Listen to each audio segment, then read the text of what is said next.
Hi, Richard Ortiz here with The Fighter's Voice. Voiceography at its finest. Every fighter has a voice, and so does the #1 promoter on the planet, Mr. Rick Mirigian. Put this whole event together. Fresno, California. Enough said. A day of Jose and also a day now for Rick. How does it make you feel? Good. It's 7 years in. This is part of the journey. We've worked that long for this one moment. There's no other way to describe it, really. I mean, we worked 7 years for what'll come down to, hopefully 5 rounds, like you said, but come down to a handful of minutes.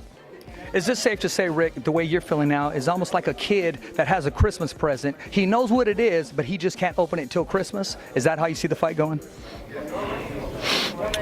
I'm the wrong person to ask. I'm confident in just about everything I do, but ever since I'm watching him fight in the amateurs, I get nervous, my stomach turns. It's just not the same because of the attachment that I have with him. So it's just very tough. Can't analogize it to opening a present on Christmas. It's just, no matter what, I'll be a nervous wreck till his hand's raised, to be honest with you. Yeah, I'll rephrase that. What I meant was, you know exactly what's underneath the tree. You just can't open it and play with that PlayStation that you know what's wrapped already, and that's the green belt around Jose's waist. Oh no, absolutely. I felt that way for 7 years. I've seen that the present under the tree for 7 years and couldn't touch it. So it still seems like an eternity, going into the very last seconds till it happens. How much work now? I know these 3 weeks, they say 3 weeks, but you're going to cram 6 months of work into 3 weeks because that's just your personality. When do you get to rest? When are you going to exhale once his hand is raised? March 17th? No, absolutely. That's when I'll exhale. Stuff's been moving that fast now the past month.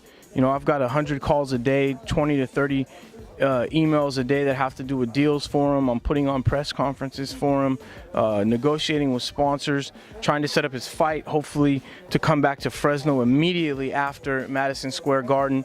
That's a ton of work in and of itself. So it is exactly how you said. But that night, I'll be able to relax. You touched a little bit about your project, and we here at The Fighter's Voice, we're going to support that project. Let's talk about your fight hour you got coming up. What can the viewers expect and listeners? Similar to what you have going on your radio show, just all boxing, local talk, national talk, giving listeners an update in a way that they're not going to get from traditional radio shows or anything else. So pretty much the same kind of thing. But with a little bit mixed in from Jose's travels, meaning Jose's access to people at Madison Square Garden, other champions he's sparring with. So just a mix of the same thing with a little different characters along the way. You've had a lot of guys on your show, interviewed a lot of guys in the boxing world, so kind of a round robin of that. Hey man, 2 heads are better than 1. It's a wrap here in Fresno, California. I'm with the one and only Mr. Rick Mirigian. Thumbs up for Rich.